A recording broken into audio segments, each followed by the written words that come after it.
Aren't you going to tell me your real name? Are you going to tell me yours, Mr. Snake? My name, huh? It's John Doe. And they call you Jack for short. You're a regular Captain Nemo. A name means nothing on the battlefield. After a week, no one has a name. What's your name? Jane Doe. Very funny.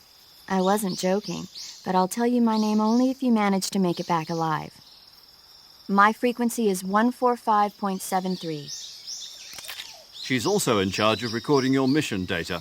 Whenever you want to save, send a message over the reserved save frequency, 140.96. So saving lets me record my mission data. That's right. It also records the state of your health. Good to know. There's one more person I want to introduce you to, Snake. Huh? Speaking of snakes, you remember the boss, don't you? A legendary soldier and your mentor. Actually, it was the boss that got the DCI's authorization in the first place. She's going to be serving as Fox's mission advisor. The boss is? She also helped me plan this mission. She and I were at SAS together. Jack, is that you? How many years has it been? Boss? That's right. It's me. Oh. Talk to me. Let me hear your voice. It's been 5 years, 72 days, and 18 hours. You've lost weight. You can tell just by the sound of my voice. Of course I can. I know all about you. Really? Well, I don't know anything about you. What's that supposed to mean? Why'd you disappear on me all of a sudden? I was on a top-secret mission. You didn't need me anymore. But there were still so many things I wanted you to teach me. No, I taught you everything you needed to know about fighting techniques. I taught you all I could. The rest you needed to learn on your own. Techniques, sure. But what about how to think like a soldier? How to think like a soldier? I can't teach you that. A soldier needs to be strong in spirit, body, and technique. And the only thing you can learn from someone else is technique. In fact, technique doesn't even matter. What's most important is spirit. Spirit and body are like two sides of a single coin. They're the same thing. I can't teach you how to think.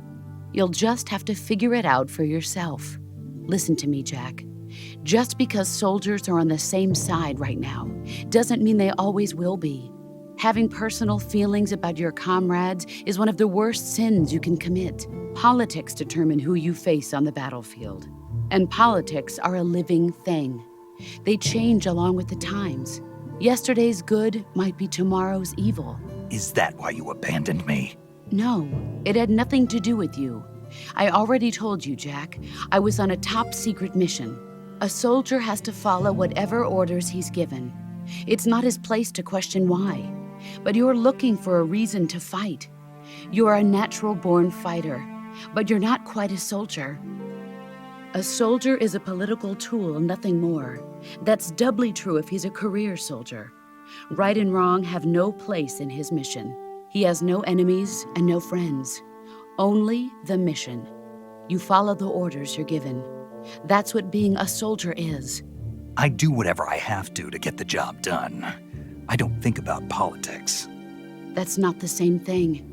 Sooner or later, your conscience is going to bother you. In the end, you have to choose whether you're going to live as a soldier or just another man with a gun.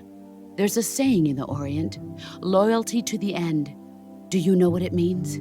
Being patriotic. It means devoting yourself to your country. I follow the president and the top brass. I'm ready to die for them if necessary. The president and the top brass won't be there forever.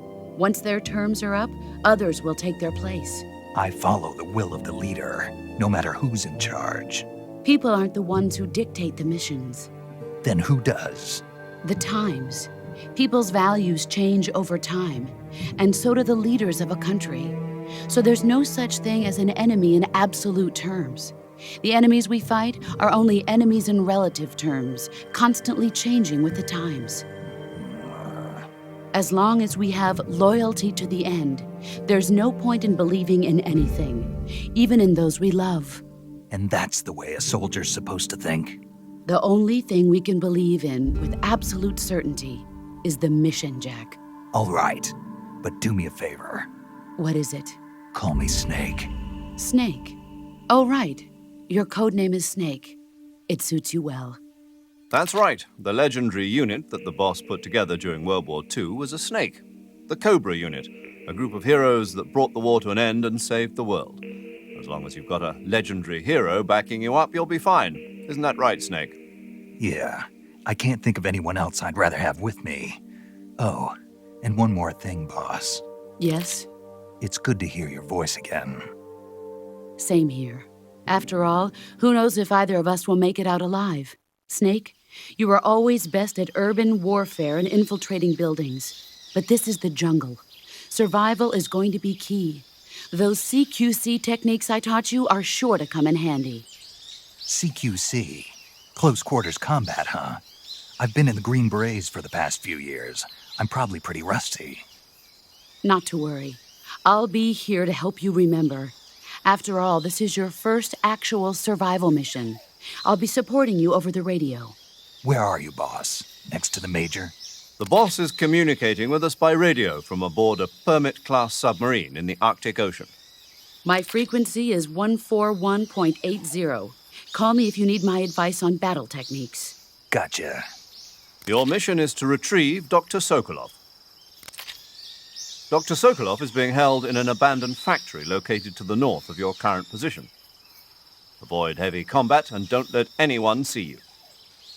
Don't forget that this is a stealth mission. Snake, try to remember some of the basics of CQC.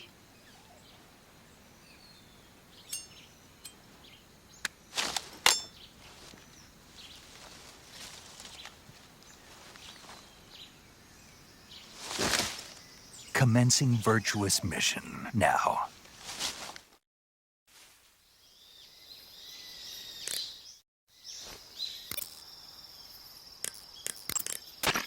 Saving the game, Snake? Hey, Snake, you ever heard of Godzilla, King of Monsters? No, what is it? It's a movie. You haven't seen it? Nope.